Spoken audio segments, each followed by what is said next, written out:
दे। हाँ, अब हम पिछली क्लास में जाना था वायरशार्क है क्या और यूज कैसे होता है, ठीक है, उसके काम क्या थे। अब हम जानेंगे उसके जो मेन काम है एज अ। पहले हमने उसको नॉर्मल वे में समझा था, अब हम उसको एथिकल वे में समझेंगे कि तुम अगर एथिकल और मिलिशियस वे में यूज करते हो तो वायरशार्क कैसे यूज करते हैं।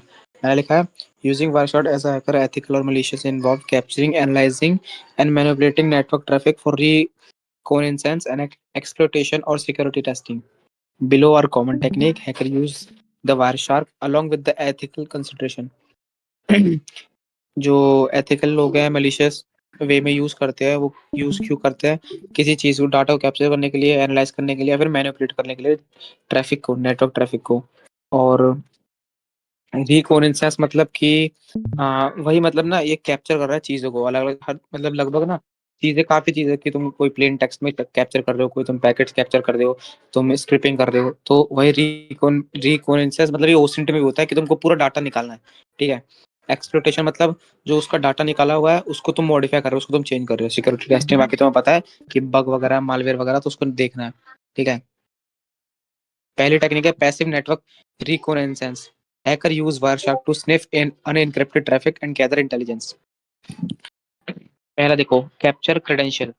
क्रेडेंशियल कैप्चर कैसे करते हैं हम किसी की, अगर तुम किसी सेम वाईफाई में कनेक्ट हो तो वायर शार्क से तुम कैप्चर क्रेडेंशियल कर सकते हो किस किस साइड का, HTTP, FTP, SMTP। जो प्लेन टेक्स्ट में कर सकते हो। प्लेन टेक्स्ट मतलब अगर उसने पासवर्ड डाला है स्टैंडी 01, तो तुमको अपने तुम्हारे पीसी में भी उसका पासवर्ड स्टैंडी 01 ही दिखाई देगा, ना कोई हैश में, ना पीके फाइल, ना कोई अनक्रिप्टेड वे में, नॉर्मल प्लेन टेक्स्ट में दिखाई देगा, ठीक है। क्योंकि HTTP ओल्डर वर्जन है, सिक्योरिटी लो है। FTP शेयरिंग वर्जन है, सिक्योरिटी लो है। SMTP में भी शेयर होता है, तो बहुत कम है, ठीक है। Analyse DNS queries, find internal host name. पिछली क्लास में बताया था DNS क्या होता है, domain name system. Domain name मतलब google.com, ठीक है। तो गूगल, एक बार लाइव दिखाया था फिर बंदे कंप्लीट होता है।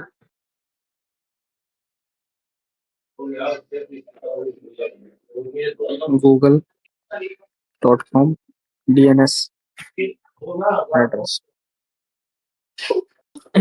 देखो, गूगल का जो रियल नेम है ना वो है 8.8.8, लेकिन जिसको हम जानते हैं ना गूगल को, वो उसका नाम है google.com, ठीक है।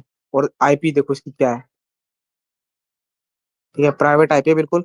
और जो सेकेंडरी है वो है ये देखो, 8.8.4.4। तो तुम इसको ऐसे समझो ना कि हर वेबसाइट का नाम है IP एड्रेस, लेकिन हमने ना उसको डोमेन नेम सिस्टम से एक सिंपल कर रखा है कि हम ना यूट्यूब को यूट्यूब नाम से बोल सकते हैं, फेसबुक को फेसबुक नाम से बोल सकते हैं, गूगल को गूगल नाम से। अब तुम हर किसी को डिजिट याद नहीं कर सकते, तो इसीलिए तुम वो भी पता लगा सकते हो कि इसका IP क्या है, ठीक है, इसका रियल होस्ट नेम क्या है। आइडेंटिफाई वल्नरेबल सर्विसेज, कोई पुरानी सर्विस चल रही है, मतलब ये मैंने उसमें बताया, एनमैप में बताया था, पुरानी सर्विस चल रही है तो तुम एक्सप्लोइट कर सकते हो, ठीक है। वैसे ही जैसे पुरानी सर्विस चल रही है टेलनेट की, SNMP की, FTP की, कोई पुरानी सर्विस चल रही है, रिवर्स चल लेना तुमको, तो जो भी पुरानी सर्विस चल चुकी है उसका वल्नरेबिलिटी निकाल सकते हो तुम, ठीक है। ट्रैक यूजर एक्टिविटी, कौन सी वेबसाइट देख रहा है, क्या कर रहा है, कोई चैट अगर लीक हो रही है उसमें से अनएनक्रिप्टेड वे में, तो वो देख सकते हो तुम प्लेन टेक्स्ट में, सिंपल सिंपल। ये वायर शॉर्ट हो सकता है अगर कोई विक्टिम तुम्हारे वाईफाई से वो कनेक्ट है, या फिर तुम किसी के वाईफाई से कनेक्ट हो, उसके अंडर कोई वाईफाई डिवाइस है वो कनेक्ट है, ठीक है। एग्जांपल में filter for HTTP request method is equal to post. मतलब इसमें तुमको ना, अगर बंदा कहीं पे क्रेडेंशियल्स डालता है, अपने लॉगिन इन्फॉर्मेशन डालता है, ID पास डालता है, तो तुमको वहां पे यहाँ पे दिखाई देगा, ठीक है। क्योंकि जो मेनली है ना HTTP के साइड है, वो सिर्फ उन्हीं में दिखाई देता है।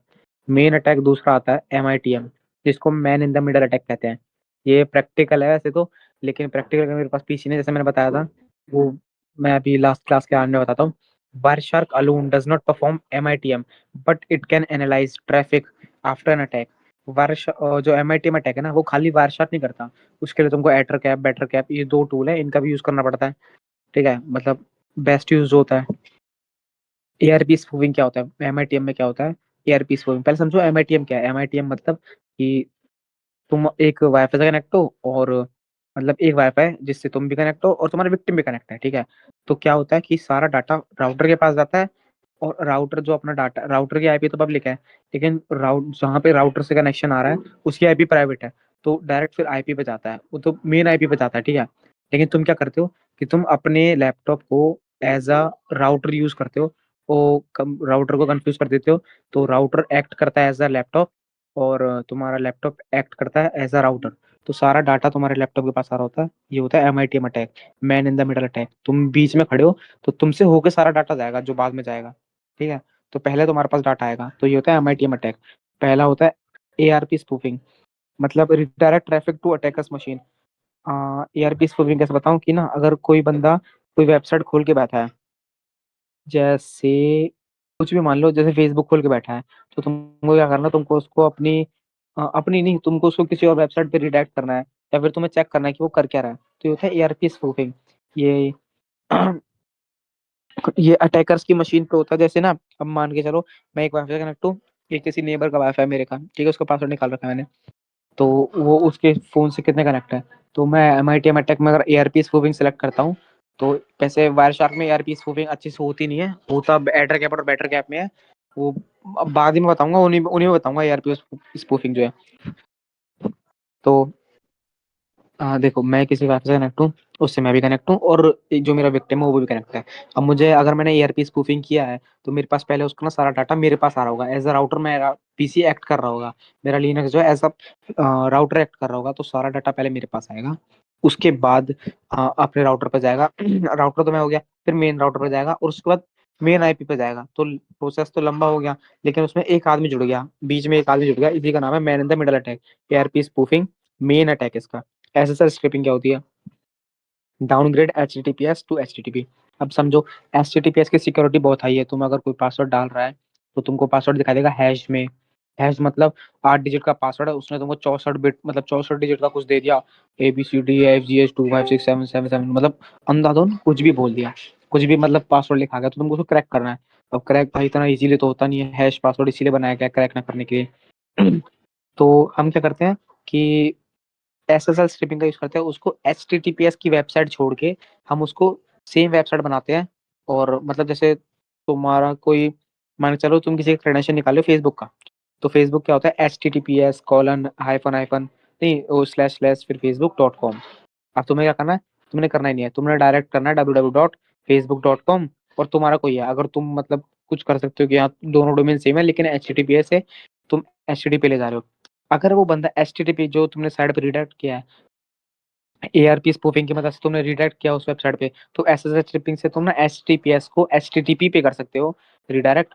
सिक्योरिटी बहुत लो हो जाएगी, और उसके बाद जो भी क्रेडेंशियल डालेगा, जो भी क्रेडेंशियल डालेगा, जो भी डालेगा, वो तुमको प्लेन टेक्स्ट में दिखाई देगा। लेकिन कौन से फिल्टर में? HTTP request method is equal to post, मतलब बहुत सारी रिक्वेस्ट चलती रहती है, तो उसमें ये वाली रिक्वेस्ट अगर तो फिल्टर कर दोगे ना, तुमको दिखाई देगा। Wifi eavesdropping. ईव्सड्रॉपिंग मतलब होता है कान लगा के सुनना। अब देखो, जैसे कैप्चर पैकेट इन प्रोमिशियस मोड, मतलब ना जैसे मॉनिटर मोड होता है ना, वही सेम काम करता है प्रोमिशियस मोड। कि तुम्हारे वाईफाई, मतलब मैंने बताया जैसे तुम्हारा लैपटॉप है वो वाईफाई की तरह एक्ट करता है, जो वाईफाई है एक डिवाइस की तरह एक्ट करता है। तो मतलब है, तो वो एक्ट तो कर ही रहा है, रियल वे में एक्ट कर रहा है, लेकिन ऐसा फोन को लगता है। वो वाईफाई को पागल बनाता है और फोन को ऐसा लगता है। तो सारा डाटा लैपटॉप के पास आ रहा है, सारा डाटा लैपटॉप के पास आ रहा है। और उसने अगर जैसे व्हाट्सएप पे चैट कर रहा है, इंस्टा पे चैट कर रहा है, अगर वो चैट लीक हो रही है, या उसमें लीक हो रही है का मतलब इंस्टाग्राम पे चैट लीक, यहाँ तो HTTPS का लगा पड़ा है। कैसे बताऊँ, रुको, इसका एक एग्जांपल है ईव्सड्रॉपिंग का। न- न- न- जैसे VoIP कॉल हो रही है, VoIP कॉल मतलब कि ऑनलाइन कॉल होती है ना, जो ऑनलाइन कॉल होती है, जैसे एक तो व्हाट्सएप की ऑनलाइन कॉल होती है, वो वॉइप कॉल होती है। लेकिन अगर तुम किसी और प्लेटफॉर्म से अगर वॉइप कॉल कर रहे हो, VoIP कॉल कर रहे हो, तो तुम वहां से उसको VoIP कॉल को रीड कर सकते हो कि हो क्या हो रहा है। ईव्सड्रॉपिंग मतलब कान लगा के सुनना, सिंपल काम है।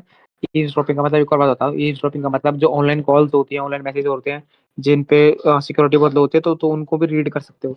ठीक है, तो टूल कॉम्बो का है, देखो जैसे मैंने बताया, Ettercap, Bettercap, Ethercap for MITM, then analyse traffic in Wireshark. Wireshark में मेन काम है ट्रैफिक एनालाइज करना, ट्रैफिक क्या चल रहा है, कौन कौन सी रिक्वेस्ट आ रही है, कौन कौन सी रिक्वेस्ट पोस्ट हो रही है। ठीक है, ये होता है। तीसरा है एक्सप्लॉइटिंग वीक प्रोटोकॉल्स, FTP और telnet credential, filter for FTP और telnet to steal user name password. FTP मतलब जो शेयरिंग सिस्टम होता है तुम्हारा, जो तुम कुछ डाटा शेयर कर रहे हो सेम वाईफाई पे, मतलब सर्वर है ना, सर्वर का एग्जांपल लेता हूँ। एक सर्वर ना हमेशा FTP होता है, जो भी उस डिवाइस से, उस सर्वर से कनेक्ट है। तो तुम ना उसके अंदर की डाटा एक्सेस कर सकते हो। तो तुमको तो सर्वर का पासवर्ड पता होना चाहिए ताकि तुम कुछ चेंज कर पाओ, या फिर किसी डिवाइस का डाटा पता होना चाहिए। तो तुम क्या करते हो कि वीक प्रोटोकॉल्स को देखते हो। जहाँ से वीक प्रोटोकॉल मतलब एक तो वीक तुम्हारा एचटीटीपीएस से एचटीटीपी हो गया, और प्रोटोकॉल्स का मतलब है कि ना कोई डिवाइस ओल्ड हो गया, ठीक है, कोई डिवाइस ओल्ड हो गया, कोई सर्विस ओल्ड हो गई, तो ये तुम्हारा ना प्रोटोकॉल्स वीक करना हो गया। तो यहाँ से तुम यूजर नेम और पासवर्ड सुना सकते हो। एफटीपी में यूजर नेम और पासवर्ड होता है, टेलनेट में भी होता है। एसएमबी और एनटीएलएम क्या है, ये थोड़ा लंबा है। एसएमटीपी और एन एसएमबी और एनटीएलएम कहता हूँ। एसएमबी का मतलब है सेंड, रुक जाओ, सेंड मैसेज ब्लॉक। मैंने रुको यहाँ पे लिखा था ना, इसका सेंड मैसेज ब्लॉक होता है, ठीक है। और एनटीएलएम, एनटीएलएम का नाम ही नहीं पता, बहुत लंबा है, बता दूंगा अभी, रुक जाओ। ठीक है, पहले समझो काम कैसे करता है। Capture Windows authentication traffic for cracking, ठीक है। अब ये देखो, how एनटीएलएम authentication work. Client request access to a resource like a file share. जैसे बताया एफटीपी है, एफटीपी में अगर तुमको फाइल शेयर करनी है, जैसे सर्वर पे कोई फाइल जा रही है, लेकिन तुम चाहते हो कि सर्वर पे फाइल जाए ना, जो भी मेन मेन फाइल है वो सारी मेरे पास आ जाए, या फिर सारी फाइल मेरे पास आ जाए, तो तुम रिक्वेस्ट को चेंज कर देते हो, ठीक है। सेम वाईफाई कनेक्ट हो गए। Send server send a challenge a random number. Random number से बोलो हैश कोई भेज रहा है, लेकिन तुम उसमें हैश को क्रैक कर लिया, तो तुम बीच रास्ते में डाटा पढ़ दोगे कि डाटा क्या जा रहा है, ठीक है। Client hashes the challenge using the stored एनटीएलएम hash of the password and send the respond. जैसे तुमने को बर्फ सूट के बारे, जिसको बर्फ सूट के बारे में पढ़ा होगा, तो मतलब ये थोड़ा हो जाएगा, बर्फ सूट नहीं बताता, कोई और एग्जाम्पल लेता हूँ। जैसे तुम ना कोई डाटा चेंज कर रहे हो किसी चीज का, ठीक है, तो कोई स्टोर्ड डाटा है वेबसाइट का, लेकिन ना डाटा, जैसे ना जैसे हम पेमेंट करते हैं किसी की, तो दिखाता है कि ये कार्ड डेड है, या फिर ना तुम्हारा जो क्रेडिट कार्ड है उसकी लिमिट भरी पड़ी है, लेकिन तुमने क्या किया, तो उसी वेबसाइट पे तुमने ना एक कार्ड डाला जिससे 1 रुपए की पेमेंट कर दी। तो वहां से ना एक 1 रुपए की जब पेमेंट की ना, तो जब तुम इंस्पेक्शन मोड मतलब डिटेल मोड में जाते हो ना क्रोम के, तो वहां पे बहुत सारा लंबा कोड आता है, लेकिन उस कोड को तुम कॉपी करके अपने जो कार्ड डेड था उसमें डालोगे, तो शायद वो वर्क कर जाए। तो ऐसा मतलब कि ना हम हैश चेंज कर रहे हैं, जो स्टोर्ड हैश है उसको हम जो रिक्वेस्ट है उससे चेंज कर रहे हैं। क्यों? क्योंकि ब्राउजर को लगेगा, वेबसाइट को लगेगा कि हाँ भाई यहाँ पे लिखा आ गया पेमेंट सक्सेसफुल, यानी कि पेमेंट सक्सेसफुल हो गया, बैंक में ना पैसे गए ना कुछ गया, वहां से कंफर्मेशन हो गया ऑर्डर, ऐसे, ठीक है। ये एनटीएलएम वन करता है। Server validate this response using the stored एनटीएलएम hash for the server, for the user. मतलब ना एनटीएलएम में जितने पासवर्ड मिलते हैं सब हैश में मिलते हैं, और जितने पासवर्ड स्टोर होते हैं वो सब हैश में होते हैं, ठीक है। जैसे नीचे लिखा भी था, actual password is never send, only the hash and challenge response values. Response values वही मतलब किसी का तुम डाटा चेंज कर रहे हो, मतलब तुम्हारे पास रिक्वेस्ट आई जैसे कि एक्सेप्टेड, लेकिन और दूसरी वेब तुमने दूसरे फोन से किया, उसमें लिखाया कि फील्ड, तो तुमने क्या किया, उस फील्ड की जगह तुमने एक्सेप्टेड लिख दिया और वेबसाइट को फिर से रिलोड किया, तो वही सेम प्रोसेस, वही अलग प्रोसेस जो तुमने किया था, जो फेल्ड हो रही थी, वहीं पे अब तुम्हारा सक्सेस लिखे आएगा, ठीक है। ऐसा होता है। अब देखो, VoIP call, reconstructed अनएन्क्रिप्टेड audio RTP stream. और आरटीपी स्ट्रीम बोलो तो जब तुम ओबीएस से या फिर किसी थर्ड पार्टी से जब स्ट्रीम करते हो ना, जो तुमको एक की मिलती है यूट्यूब पे, जो स्ट्रीम कर चुका है इनसे, तुमको पता होगा। तो किसी वेब थर्ड पार्टी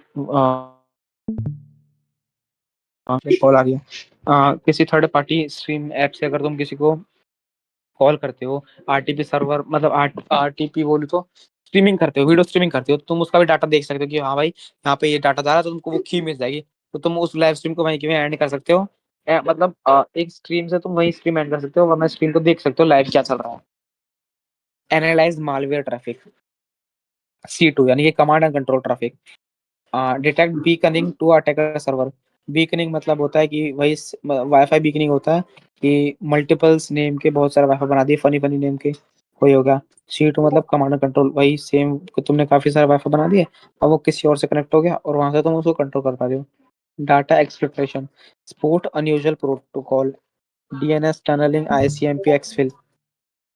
ये मैं नहीं यार, मैंने गलत लिख दिया ये वाला ये वाला ढंग दो, ठीक है। Malicious payload, inspect HTTP download for exploit. जैसे बताया कि हम ना एसएसएल स्क्रिपिंग करके एचटीटीपीएस वाली साइट्स को एचटीटीपी पे ला सकते हैं, और एआरबी स्पूफिंग से हम उनको रीडायरेक्ट कर सकते हैं। तो जो पेलोड है वो तुम डाल सकते हो, जैसे फिल्टर कर दिया तुमने TCP content exploit, DNS dot क्यूआरई dot name match malware domain, कोई डोमेन है, तुम्हारा कोई डोमेन है, जैसे तुमने देखा होगा कोई तुम मालवेयर डालते हो, जैसे कोई फेक वेबसाइट बनाते हो, तो थोड़ी देर बाद ही एरर आ जाता है कि ये तुम्हारा कोड जो तुमने इसमें लिखा है, जो तुम्हारी वेबसाइट बनी है, वो मालवेयर डायरेक्टेड है, एक्सप्लॉइटर वेबसाइट है। ठीक है, तो तुम्हारी वेबसाइट बैन हो जाती है।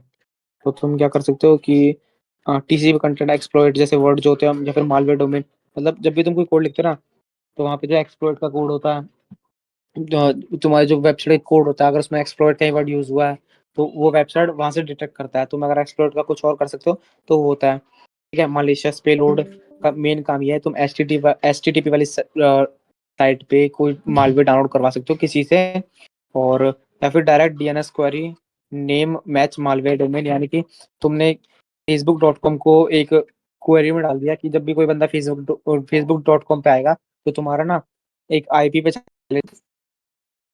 स्क्रीन रुक गई क्या? नहीं नहीं, क्लियर और क्लियर है, दिख रहा था।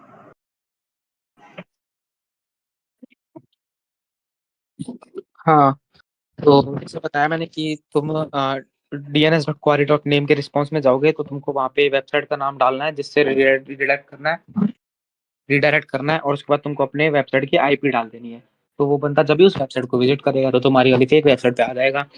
और जब भी कोई तुम मालिशियस वेबसाइट बनाते हो जहाँ पे तुम क्रेडेंशियल लीक होता है, तो उसमें एक्सप्लॉइट वर्ड का यूज ना करें। ठीक है, detect and bypassing security control, firewall rules, test which port and service are allowed, वही एनमैप का दूसरा काम करता है, लेकिन इससे इससे बेटर नहीं होगा, एनमैप बेटर है, तो तुम एनमैप कर सकते हो। बस मैंने इसका डाल दिया क्योंकि ये यूज भी होता है। आईडीएस और IPS evasion, check if attack traffic trigger alert, यानी कि कुछ वाईफाई होते हैं, जैसे प्राइवेट वाईफाई होता है ना, अभी प्राइवेट वाईफाई चल रहा है तुम्हारा एक्साइटल का हो गया, और जिनका मतलब ना डोमेन जब तुम एक्सेस करते हो एडमिन पैनल, तो वो अलग ही होता है, वो ऐप उनका अलग ऐप होता है, या तुमको ना डायरेक्ट कस्टमर सपोर्ट पे करना होता है कि मुझे पासवर्ड चेंज करना है, वरना तुम्हारा जो है टीपी लिंक वगैरह का, तो उसका कॉमन नेम होता है 192.168.0.1, और एडमिन का पास होता है एडमिन, मतलब यूजर नेम और पासवर्ड होता है एडमिन एडमिन। ये डाल दो तो तुम एक्सेस कर लेते हो, लेकिन प्राइवेट का ना अलग ऐप होता है। तो तुम देख सकते हो कि कहीं अलर्ट तो नहीं दे देगा, अगर मैंने इससे कुछ छेड़छाड़ की, तो तुम वो देख सकते हो। वीपीएन लिए, अगर जैसे कोई वीपीएन यूज कर रहे हो तुम, कोई भी एग्जांपल ले लो, अमेरिका का वीपीएन यूज कर रहे हो, लंदन का या इंडिया का वीपीएन यूज कर रहे हो तुम, इंडिया में कहीं और का, बाहर के देश के मान लो तुम अपने आप को भी, और इंडिया का वीपीएन यूज कर रहे हो, तो कोई अगर जैसे बहुत वीपीएन होता है ना, इसलिए बोलते हैं प्रीमियम वीपीएन यूज करो जब भी तुम कोई गलत काम करना चाहते हो। जैसे नॉर्ड वीपीएन का नाम सबसे पहले आता है, क्यों? क्योंकि वो प्रीमियम है, और बेस्ट भी है भाई, उसकी कनेक्शन स्पीड भी बहुत मस्त आती है। ठीक है, तो क्या करते हैं जो फेक होते हैं, फेक मतलब थर्ड पार्टी बोलूँ तो, जैसे ओपन वीपीएन पीसी में होता है ना, ओपन वीपीएन, तो उसका भी थर्ड पार्टी निकला था, वही सेम नाम से काफी वेबसाइट पर डला हुआ है। तो किसी बहुत बंदों को तो पता नहीं, वो ओपन वीपीएन यूज करते हैं, और काफी सारा डाटा उनका लीक होता रहता है, क्योंकि वीपीएन अपनी आईपी एक्सेस करने के लिए पहले ओपन ने वीपीएन को भेजता है, तो तुम्हारी मेन आईपी पहले उसके पास जाती है, फिर वो एक्सेस करता है, तो तुम्हारी मेन आईपी में से पता नहीं क्या क्या ले रहा होगा। ऐसे होता है। एथिकल हैकिंग है penetration testing, network assessment, identify weak protocols, post exploitation analysis, study lateral movement. Post exploitation analysis का मतलब है कि तुम ना वारसाल से रिडायरेक्ट कर सकते हो किसी और वेबसाइट पे, फेसबुक खोला तो तुम अपनी वेबसाइट पे रिडायरेक्ट कर रहे हो, डायरेक्ट डाउनलोड करेंगे। Reporting evidence, पीकैप file for proof of वल्स, जैसे पीकैप फाइल के बारे में पिछली बार बताया था, वारशार्क पे जब भी तुम कोई वाईफाई का पासवर्ड कैप्चर करते हो, तो पीकैप फाइल में सेव होता है, उसके बाद तुमको अपनी डिक्शनरी से मैच कराना होता है कि ये पासवर्ड मैच हो रहा है नहीं, जब भी पासवर्ड मैच होता है तो तुमको बता देगा। लीगल रिक्वायरमेंट मतलब मैं बताना चाहता हूँ, always get a return permission before sniffing the internet network. ठीक है, ये बहुत लीगल काम है। Legal and ethical warning, thread sniffing is illegal wallet law like the computer, और हम ना बताते हैं ना करवाते हैं, और ना किसी को सिखाते हैं कि कोई लीगल काम किया जाए, तो सब अपने नेटवर्क पे यूज किया जाए, या यूज परमिशन ऑलवेज, और बचाया कैसे जाता है, ये मेन काम है। ये पहले लिखना था, लेकिन मैं लास्ट में लिख दिया क्योंकि भूल गया था। क्या पहले बचा कैसे जाता है? इनक्रिप्टेड ट्रैफिक, पहले चेक करो कि वेबसाइट पे एचटीटीपीएस या एसएसएच वीपीएन एसएसएच है कि नहीं। एचटीटीपीएस का मतलब समझ गए हो कितना इंपॉर्टेंट है, किसी भी रैंडम वेबसाइट पे कुछ कुछ डाउनलोड कर लेते हो तुम, तो पहले चेक करना कि एचटीटीपीएस है कि नहीं, क्योंकि उसमें एसएसएच सर्टिफिकेट जो होता है ना, वो लेटेस्ट होता है, और एसएसएच सर्टिफिकेट बहुत बंदे जिसने वेबसाइट बनाई होगी, तो वो रैंडमली कहीं का उठा कर डाल देते हैं। इसलिए बोलते हैं कि एसएसएच सर्टिफिकेट जब बनवाते हो किसी पेड यूजर, किसी मस्त बंदे से बनवाना चाहिए। डिसेबल अनयूज्ड प्रोटोकॉल, तुम्हारे पास पीसी है, तुम्हारे पास कोई काम नहीं है शेयर का, ना तुम्हारे पास कोई काम है, तुमने कोई वाईफाई पे ग्रुप बना रखा है, ना तुमको उसका काम है। ठीक है, तो भाई तुम सब डिलीट मार दो और जितने पोर्ट है सब सबको बंद कर दो। पोर्ट तुम चेक कर सकते हो अपने नेटवर्क में जाके, वहां पे बहुत सारे पोर्ट होते हैं यार, इनबाउंड रूल आउटबाउंड रूल होता है, उसमें चेक कर लेना। Monitor ARP table, detect spoofing. Monitor ARP table कैसे बताऊं कि ना, जैसे तुम वायरशार्क खुद का वायरशार्क यूज करके देख लो कि तुम्हारे वायरशार्क में कौन कौन कनेक्टेड है, और चेक कर सकते हो कौन कौन से डिवाइस कनेक्टेड है। कोई अननोन डिवाइस है तो डिस्कनेक्ट मार दो। Use port security, prevent unauthorized devices. Port security बोलो तो जैसे प्राइवेट वाईफाई होता है ना, तो उसमें क्या आता है कि तुमको ना एक बार राउटर का बटन दबाना है, जब भी कोई कनेक्शन बनेगा तुम्हारे उससे, तभी कोई नया डिवाइस कनेक्ट होगा, वरना ओल्ड डिवाइस तुम कितनी बार भी फॉरवर्ड करके कनेक्ट कर लो उसकी आईपी उसके बाद रजिस्टर हो जाती है। ऐसा होता है। और मेरा फाइनल थॉट वायरशार्क के ऊपर क्या है, Wireshark is a powerful tool for both hacker and defender. Ethical hacker use it to secure network while malicious hacker exploit it for spying. Always follow legal guidelines and use it responsibly. आज class में Wireshark थोड़ा खतरनाक था, practical नहीं बताया।